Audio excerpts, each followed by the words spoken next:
Hey guys, this is HurleyMan77, and I couldn't find any information on how to change the oil on my GS450. That's a Suzuki 450, by the way. So I decided might as well record me messing through the process and see what comes up. I've already figured out what tools I need. It's pretty simple. Here's the logo, by the way. I've got my sockets, and I've already pre-soaked the nuts with a penetrating lubricant, so they should be a little easier to remove. The drain plug appears to be right here, and there are these three acorn nuts right here on top that hold on a plate that is rumored to conceal the oil filter. So we're going to find out if any of those things are the case. First, I'm going to open the crankcase so the oil can drain more effectively.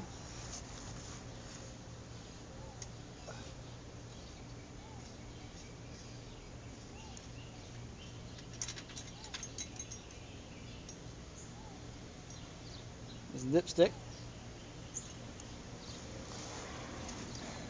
and then I'm going to use my socket to loosen the drain plug.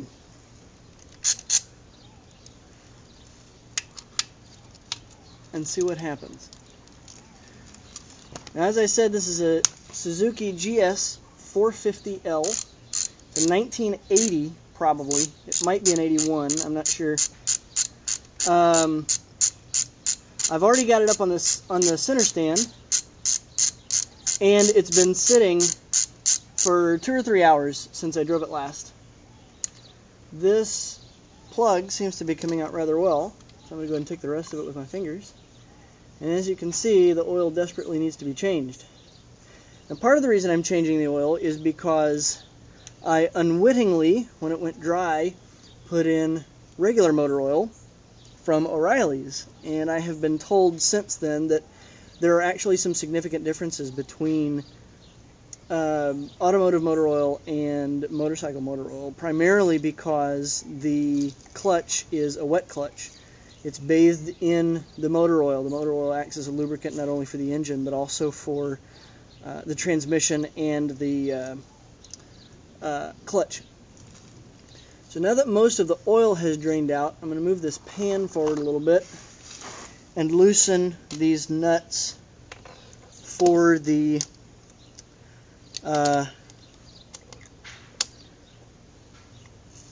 for what ought to be the oil filter, and see what we can find there. Comes one of them. Here's another one. I've also been told that there may be a brass washer behind one of these acorn nuts that is apparently important to replace on the proper nut. So we'll have to try and make a note of that if such a thing is the case. I'll take these loose the rest of the way with my hand. This one appears to have a washer on it, in fact. So we'll set that aside in our safe place instead of dropping it in oil. And then we'll take these other two nuts loose and see if there are washers behind them as well. Oh. And here's the other one.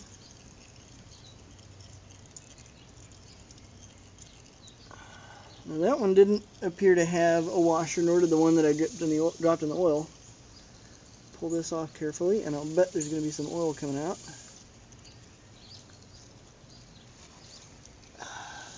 Nope, there are washers back there. They're just stuck to this plate. Here's one.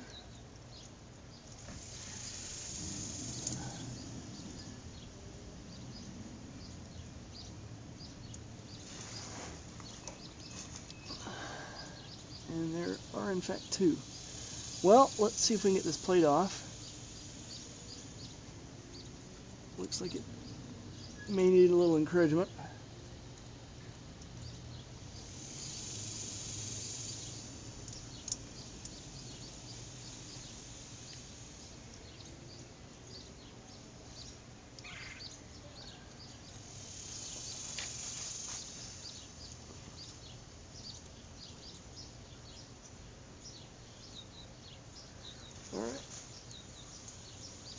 I'm going to go get a percussive implement and see if we can't encourage that thing to come loose.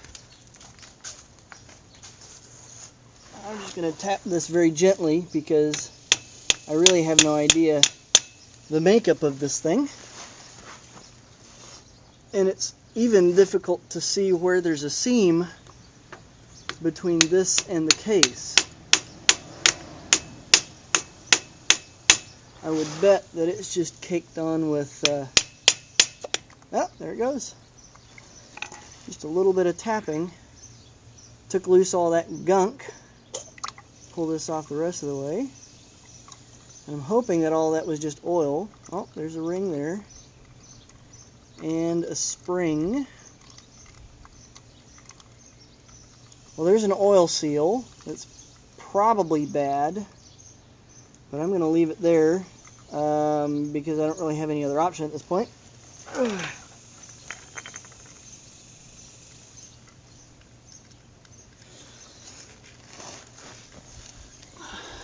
And this does appear to be an oil filter. In fact, that's a nasty oil filter. Oop. And now it's nastier. Well, I'm going to go grab my oil, and I think that it might be a good idea to run just an ounce or two of oil through the crankcase to kind of rinse some things out.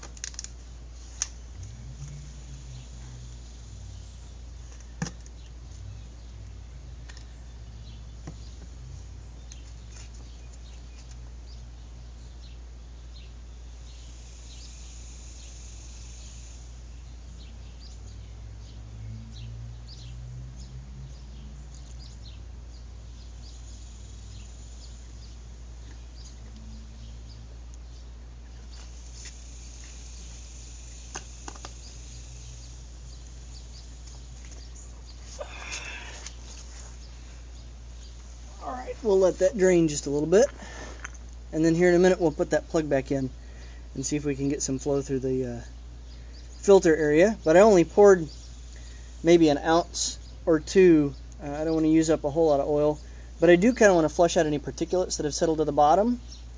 It looked like when I opened this thing up there was a whole lot of junk that had filtered through. The bike's only got about 7,000 miles on it, but it sat for about 20 years. And so it's no doubt got all manner of unseemly material built up inside of the crankcase.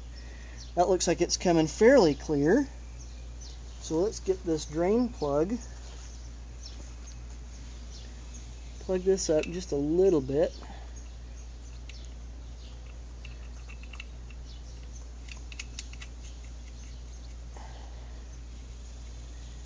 And that'll have to burn off as we ride, or I can use some engine cleaner on it. And I'm going to pour just another ounce or so into the crankcase.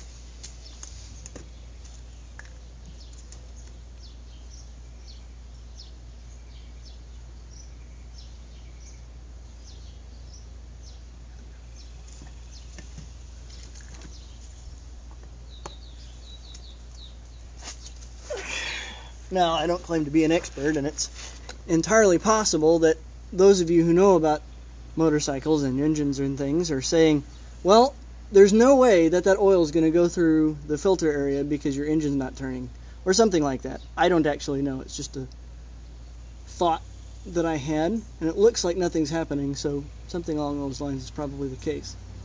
In the meantime, I'm going to go get my filter, and we'll put that back in and put this puppy back together. Here's my filter, and it looks considerably different than that one in there. I'm going to try not to drop that one in the tub. And they were kind enough to send me with new oil seals, and it looks like there's two of them in there, probably one for differing kinds of covers. So I'm going to open this thing up, take out one of these, and find which one matches our plate here, it looked like this with the 3 lobes. So put this in here. And there's already plenty of motor oil in that groove. Unfortunately, it's old oil, but that'll be alright, I think. So we'll lubricate that just a little bit.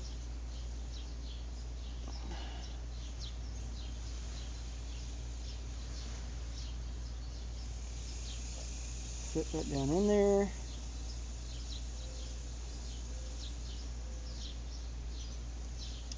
Looks like it fits fairly well, but I'm going to have to be careful when I put that back on because it's kind of wanting to come out of that groove.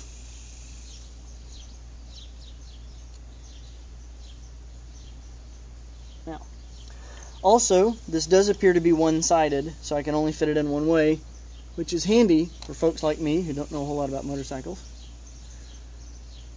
I'm going to scrape just a little bit of this oil that's sitting in the bottom out of here.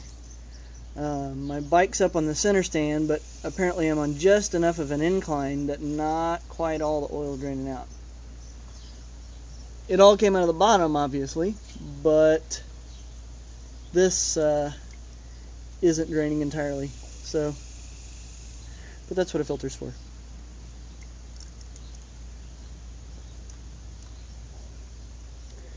So, in the spirit of that, put this filter back in. Seems to be radially symmetrical, so I can't imagine that it's too terribly important which direction it goes in. And I think that's as far in as it was before. We'll see if this plate goes back on. Now this plate was oriented with this little nub to the right to the driver's side of the bike, if there was such a thing.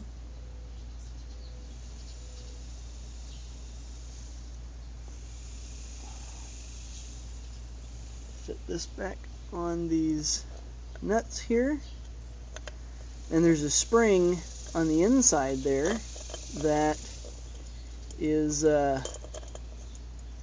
holding the oil filter. It's pressing on the face of the oil filter so that it'll stay in. Now, this doesn't seem to be wanting to stay very well. It might have been a good idea to warm it up just a little bit, let it sit in the sun so it got more pliable, rather than having a spring to it. But I don't really have time for that.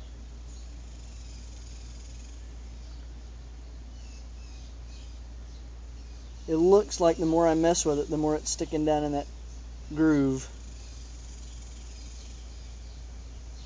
So it'll probably be alright. We'll just try and keep an eye on it as we put it in and make sure we don't pinch that gasket in such a way as to keep it from doing its job.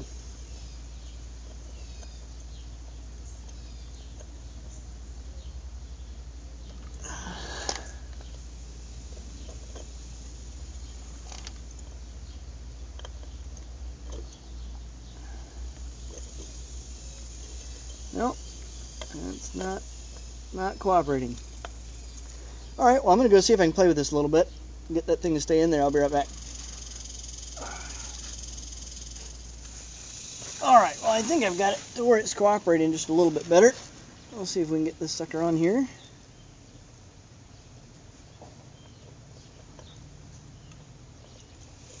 Yeah, looks like that's much better. Went all the way on this time. We'll get our washers and our acorn nuts, put those on finger tight all the way around, and then just cinch that puppy down, and we ought to be good.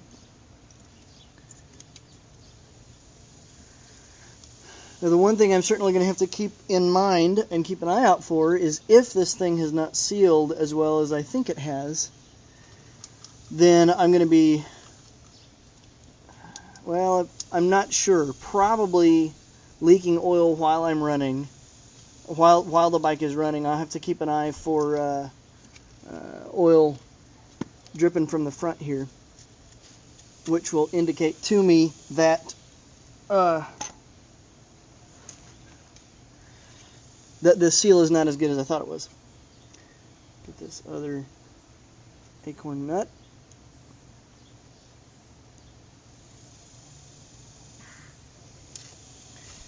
Put its washer on here.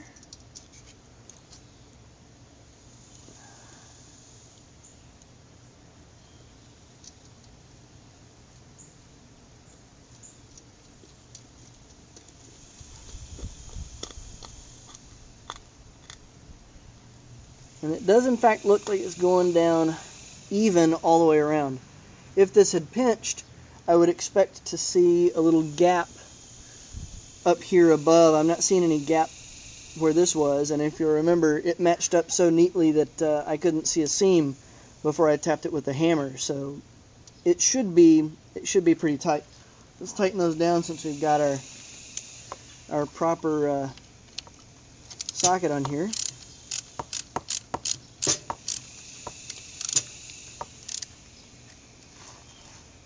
And I imagine it's probably a good idea just to go a little bit all the way around once, not crank it down all the way. Just a little bit all the way around once, and then crank it down so you get a little bit more even distribution of pressure, kind of like the way that you seat a valve cover on a Chevy engine. Tighten those down. I have no idea what the torque specs for this are, but they are acorn nuts, so I can't imagine they're very high. So I'm just going to get this basically tight enough to hold the thing on. Also, I'd imagine that they're probably aluminum studs that are in there, and it's going into an aluminum block, so it's not going to be able to take a whole heck of a lot of torque.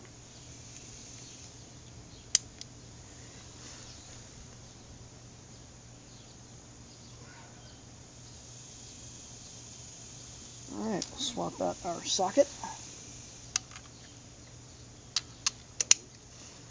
Tighten this sucker up.